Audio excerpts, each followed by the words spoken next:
A lot of people don't know. I was a little nervous, say, hey, I think we want to do new stories. I thought there'd be some resistance there. And other folks who had heard I was going to ask you about that were really nervous. Nervous over some weird shit, I'll tell you, but go ahead. This is Hungry Dogs.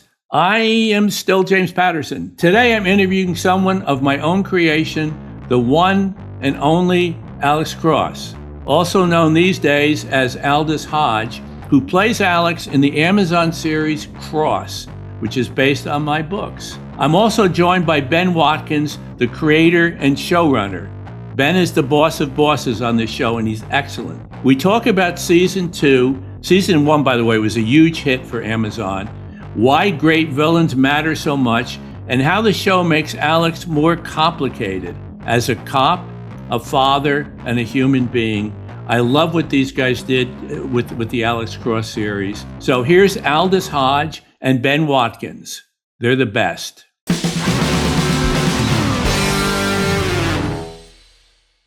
Aldous and Ben, how are you guys?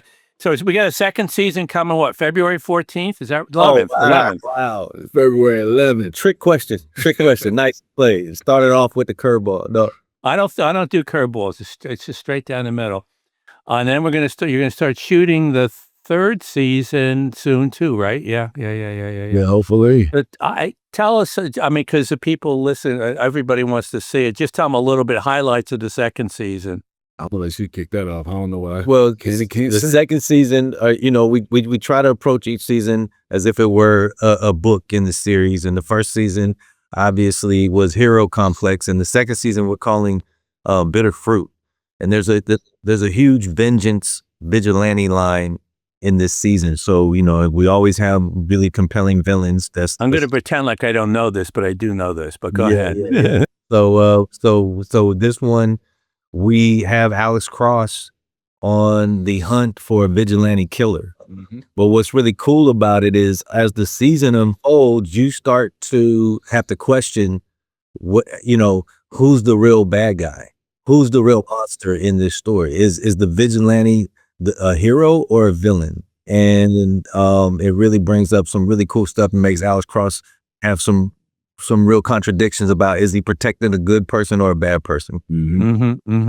Yeah, I'm actually doing a book on Luigi, and there's a little of that with some people. That thing is and obviously that's something that's a trademark of yours, Ben. The complexity. And one of the things I love about what you all have done with the series is to make Alex more complex. Mm-hmm. In the books, it's a little simpler, a little less realistic. I love the first season in terms of the realism, in terms of what a cop really has to deal with in big cities. Yeah. And a complexity, which I really like a lot. And the other thing, the thing about the books that people just go, oh, short chapters. Well, yeah, it's short chapters. So what? but what I try to do with the book is to show the difficulty which a lot of us face balancing our work life and our personal life, and most of us can identify with that. I mean, Alice, you got your family, and you got to balance it with, oh my God, we're going to be up in Canada for a bit, and and obviously with Alex, he's got this very difficult, and one of the great things about Aldous is you're great as the cop because you have that intensity, and you're great with the kids, which we never got before, the other iterations of Alex. Aldous, just this second season, the third season coming up, the things continue to surprise you about the role. I think they should, and I hope they do. Man, yeah, the things that continue to surprise me is just the whole experience generally, to be honest with you. I mean, I love the character.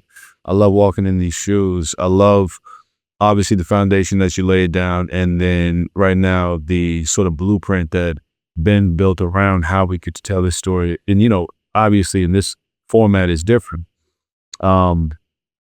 And where we get to go just from an emotional level, where we connect with people, to your point about seeing sort of the complexities between being a cop, being in the field, and then being a dad at home. Those are the things I personally love.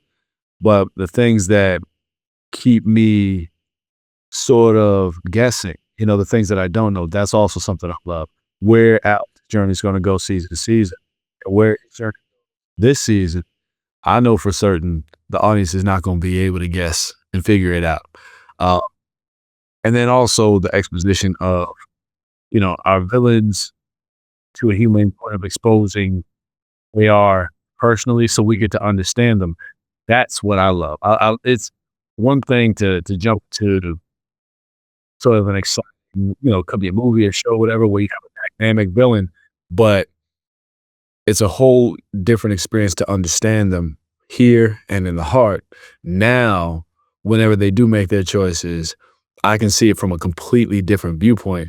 That to me is exciting. Also, one of the things about this series, which you don't see that much, a lot of times, especially with series, whoever's involved in making these decisions, they want it to let the character doesn't change. It's just, there it is. And I think the great thing so far, and if it continues, it's great, is that it just keeps growing and you keep understanding this character more, and the character changes, the character grows. You find out things, as opposed to, well, here's the cookie cutter thing, which I don't think is that interesting. Well, like for me, I remember growing up, the best shows, the ones that impacted me the most growing up, were the shows that, as we grew up with them, they grew up with us. Mm-hmm. Because, you get to relate to things differently when you're older. You get to relate different experiences, but also it's something that becomes a part of your making and your being. So the constant evolution of these people through their personal relationships, understanding their histories and backstories, gives us endless roads to drive down when it comes to what we want to show and tell. But for the audience, they know that they can expect the unexpected, because there is going to be a pain point that maybe challenges a character in a way they didn't understand or perceive, or it's these kind of things make it exciting.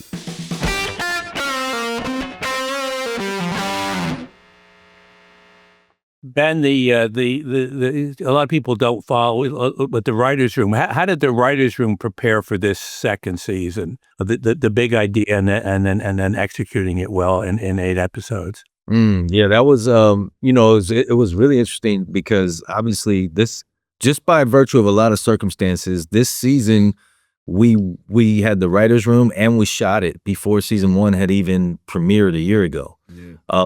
It starts with a big concept. It starts with actually in conversations with you. I mean, you remember every season we've always had a conversation about making sure that we have a villain that's compelling. It's a signature of the books, and it's one of the things that made season 1 so exciting for people. And so it starts with, like, how can you make sure that you have a villain that's more than scary, right? It's got to be compelling, so that if we find out about what motivates them and we find out about how they execute their heinous plans, it'll draw us in. So I start with that, and then I start with a broad storyline. I bring that to the room, and then it's intense research, and the research is along the lines of, how do you kill, what are the specifics, who do you kill, all of that stuff, how would you solve that? But it is also along the lines of the character stuff. That's one of the things, just reading the scripts or the outlines for the 3rd season, also same thing, which I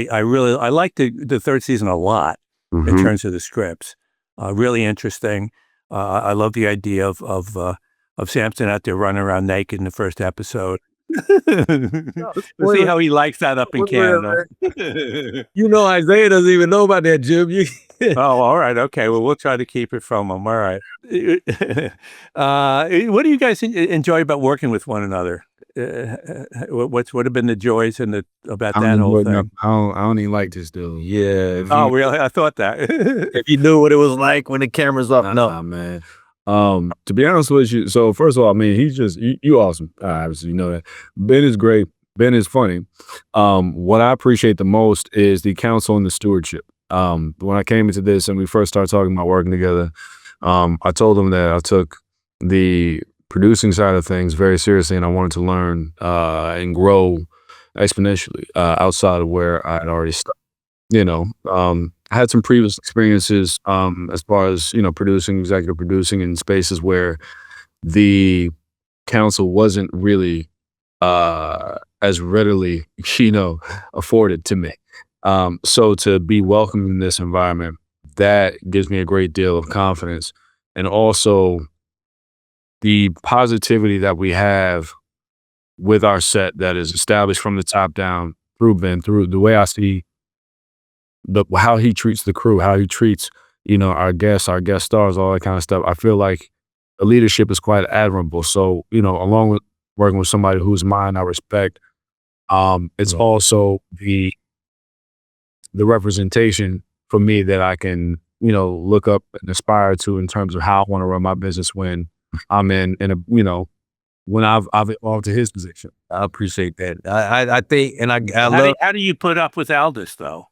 because he gives me all this credit for things, but the unspoken thing is, if he doesn't buy in and if he doesn't lead us, then none of what we plan, none of what we theoretically want, in terms of what we want, in terms of the material, in terms of the execution, in terms of the family environment, none of that works if Aldous does not only buy in but lead that charge. And so we knew we had a good person. Obviously, his track record as an actor spoke for itself, but we knew we had a good person. But he has exceeded all aspects of it. So we've become like this family. It's been great. We show up and it's like it's not going to work. It's going to hang out with somebody that you love. Now, what's going to happen if Damon's taller than Aldous by next year? See, you joking, but that is scaring me. Probably going to happen because I swear between, not even like in one season alone, the boy grew at least about 5 seasons. We had an issue filming season 2. Yeah, where he starts off one height and then by the end of the season, and we're only talking about 3 months, he's 4 inches taller. Yeah. It's a problem. Continuity is an issue. We had to just write in his write it into the script. Growing, you can't. Yeah, you're good. Yeah, you need to chill. Write it in the contract, sure. Exactly. So Aldous, it's unbelievable the amount of time you've put in terms of, as a kid, you're doing Sesame Street and TV series and stuff like that since you've been a little kid. It's amazing. I was 3 when I started, man. Yeah, it's a long journey. Tell people like those 15 minutes of fame take about 15 years to get to. Well, you got your leverage. You that was a good character, interesting, and and then some movies, Straight Outta Compton and Hidden Figures, One Night in Miami, which I think was great. How does that compare? Well, both of you have been involved in both of those sorts. How does it compare the difference between making a movie and making a series? It depends. With movies, there's different mediums. When you're talking about a big budget studio film versus a low budget indie, people move differently. Yeah, I'm saying on the low indie, people move a lot faster.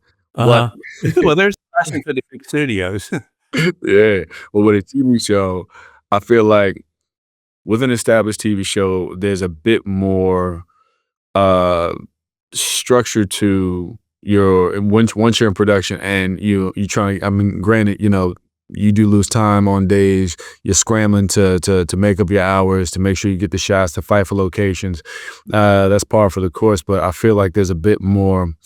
At least I feel more of a confidence in the structure of shooting a show, knowing it's going to get done, versus when you're shooting a movie, you don't know if it's going to get done or how it's going to get done, and hopefully it does come out. I think there's a bit more precedence put on the composition of how TV shows are done, especially when you have partners in place like, Amazon. We got Skydance. At the time we had Paramount, which is now, CBS, in terms of their positioning with us. But Skydance has been a really good partner for us. Yeah. Mhm. Yeah, we did that documentary on the Idaho murders, and David Ellison just said, "Go shoot," before we had a deal. Nobody does that. Ben, we talked a little earlier, just a little bit about not using, the stories from the books, which I was always fine with, but that kind of frees up things, right? Yeah, absolutely. And I as you know, a lot of people don't know, I was a little nervous, say, hey, you got this incredible hit series, and IP is king in our business. So for me to go to you, say, hey, I think we want to do new stories, I thought there'd be some resistance there. And other folks who had heard I was going to ask you about that, they were really nervous. And so it was a great surprise when you nervous over some weird shit, I'll tell you, but go ahead. Well, it was great because then you go, your reaction was not just you were fine with it, but that was, you were excited about that because you liked that it would expand the pantheon of the Cross stories, and you thought it was actually good for the fans too, because now they're getting not just the stories that they know and the new ones that are going to be And coming we up. could do a lot of the things that you're doing, which is deal with, you know, what it really is like in Washington right now, and things that weren't in the book. New villains, which is always fun. Yeah. And I'm really, well, one of the things, you know, some of the series, because I have a bunch of series, and sometimes they'll come in and they lay out it exactly the first book, and I'm going like, really? Why are we doing that? If we're going to do it, let's at least make it better. Yeah, and especially because the characters are, you know, and no disrespect to the stories, but if you're gonna have a book series that spans all that time with dozens and dozens of books, you know they're coming back because of the world and the characters. And so I think it's important to always honor the characters and honor the world, and then the stories, yeah, they gotta live up to the reputation, but they can be different. No, I'm delighted with it. I think in general, Ben, you have a little bit of a good reputation for dealing with characters and the internal, the conflicts that they have, the flaws, Yeah, yeah. which I think is great. You know, Alex has flaws. He didn't have them as many in the book, but in the series, he does. I think that really makes him a lot more interesting.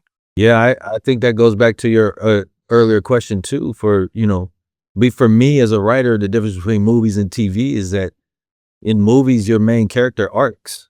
So whatever problem they have in the beginning of the movie, they kind of resolve it by the end. And for television, they don't arc. They just, and it's much more reflective of our own experience. You have flaws, and you learn to manage, and you learn to deal with them, but you're constantly evolving. And I think that's what makes television so compelling, why everybody loves it, because you can relate to that more. That's how life is.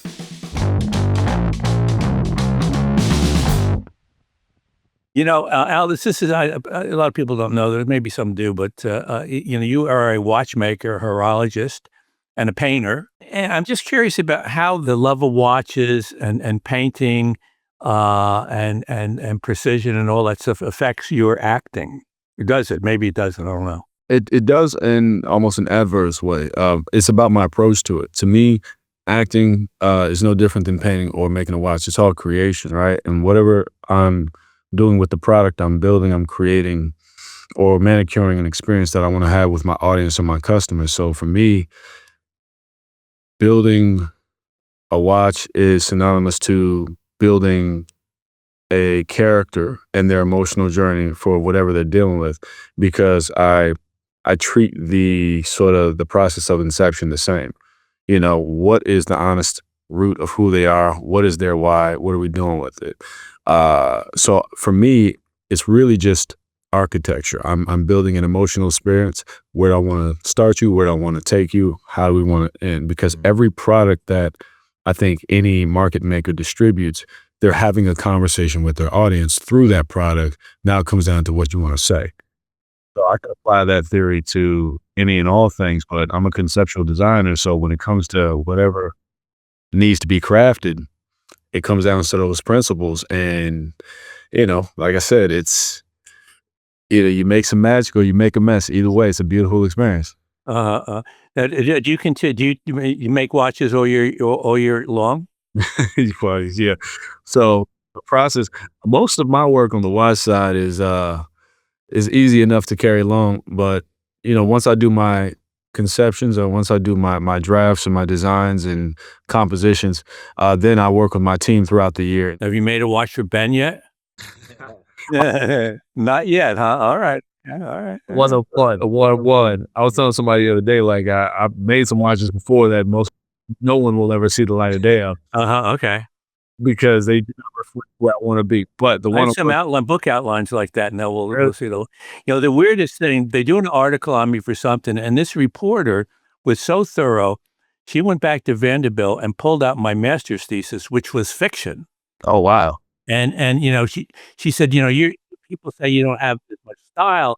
She said, you read this when you're 21 years old. The unbelievable style in this, you know. I didn't even remember the damn thing, you know. So I went and read it. I said, "Ooh, I was pretty good at 21. What happened?" We're gonna have to find that, bro. Yeah, we take that up. Oh no, you don't. Oh no, you don't. Yeah. Ben, you said something about, which I think is really true and a good thing, about wanting to do a series that's bingeable but earned, not disposable. Which, there are a lot of shows. Yeah, I kind of watch it, but I don't love it, but I watch it. As opposed to, I watch it and it just I'm really involved in it. Yeah. Yeah. I think it's for me, and I've been in the business long enough to see the difference and know the difference. And there are some gimmicks you can do if you just to get people to tune in. Then there's we used to have a writer's room. There was a phrase that was coined, the like schmuck bait. That's not respectful. I don't know if that's All right, that's okay. They'll put that on the market against me. But like it's like if I open the door, if I do that shot where you open the door and go, and then you don't show who's on the other side of the door, well, they're going to tune in to the next episode.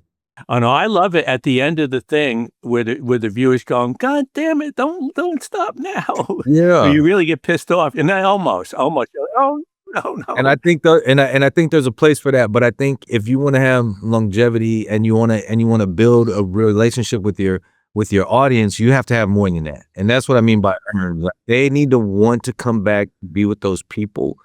And so you have to have both sides. You got to have the twists that make them want to follow the mystery or the hunt for the serial killer, but you got to have the characters that make them want to come back and follow even just as interesting journey as a character. Well, and you're going to have that now. I mean, we talked a little bit about Damon and little girl, et cetera, and then they grow and they change. Yep. And I know in season 3, little girl is going to go through some stuff, which is cool. It's time for Janny to get Yeah. As you know, and that happens. All this, it's going to happen. How old is your? She's 4. Four? She's 4. 4. Okay. All right. I will watch out. Yeah. Yeah, it's gonna be fun watching and seeing how his relationships are unfolding. Season 2 has some really, really interesting twists in terms of his personal life. And so we're already building out the fallout of that from season 3, but I can't wait for folks to see the journey that Cross goes through in season 2. And also we get a bigger window into Isaiah's personal life as well. Playing John Sampson, we get some secrets come out of the closet about John Sampson, and it's fun to watch because their relationship, and the fans have really fallen in love with the Cross Sampson relationship. So season 2, we get to see how, again, another version of how they support each other. Yeah, I now once a year I'm doing a Cross and Sampson book. I have one coming out middle of February.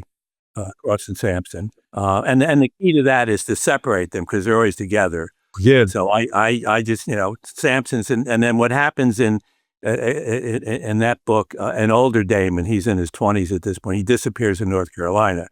So Alex hurries to North Carolina. Where the hell is Damon?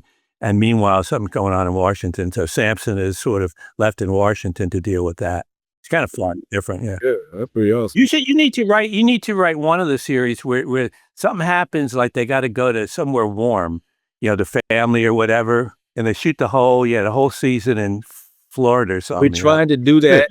Well, that's on my to-do list, but I'm also we got. You took them to Mexico and stuff. That could be hot. So we get them. I'm looking to get them into. Well, first of all, the show mythology has North Carolina, obviously, which you go at the right time.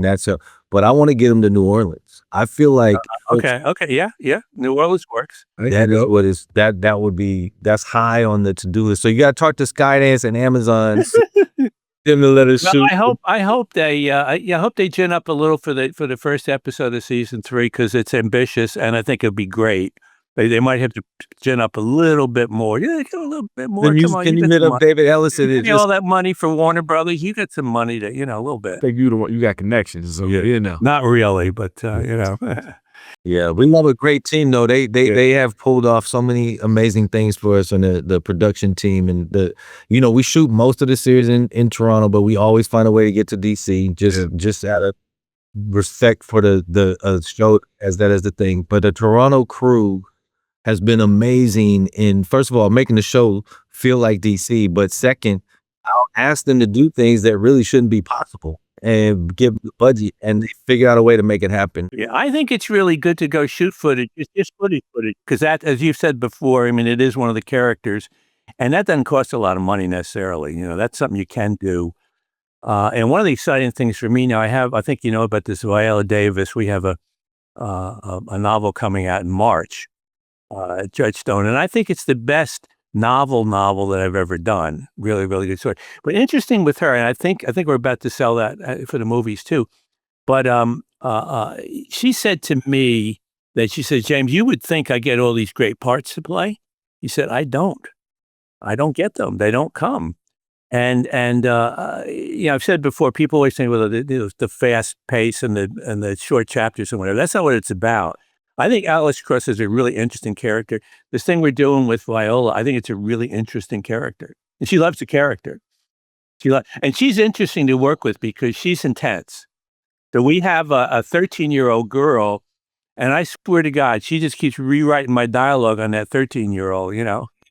I love it. Hey, man, Viola was great, man. She knows her stuff. She does. I made the mistake of sort of we were doing a pitch, and I just stopped talking because I don't care what she says. She's saying and you're listening. Yeah, that was good. You're like, just, yes, ma'am. Yeah, that's right. Okay, we're buying it. Yeah, whatever you say. Not enough money? Sure, here's some more money. All right, well, this has been great. Thank you so much. And I'm very excited about season 2 and season 3 already. Yeah, we are too. Don't forget. I'm sorry, I ruined the thing for Samson, but you know. It's okay. That's actually a good little teaser to drop. I appreciate it. And don't forget, this season, February 11th, we're gonna drop. But then after that, it's weekly. weekly. So episodes are gonna come out weekly, and that's gonna be fun too. Because now you got to wait. When you get that cliffhanger at the end of the episode, I don't know how they figure all that out in terms of what's the best, you know. But yeah, cool. I think it'll be fun having the weekly cadence. So we look forward to it. See people's reactions every week going in, just seeing how they. Yeah. Oh no. Oh yes. Up to it, see how they get in and see what they think is going to happen. Right. I like it. Yeah. Man. Always good talking to you. Yes. Thank you guys. Thank you so much. This has been a treat for me. Likewise, man. Thank you. Thanks for joining me on this episode of Hungry Dogs. Help me out by liking and subscribing to the show. We want to get these interviews out to as many people as we can. You can help a lot. If you like the interviews, your friends will like the interviews. So help. Also, drop me a comment with any ideas you have to make the Hungry Dog interviews better. I'm hungry to hear what you think. I love new ideas. Thank you.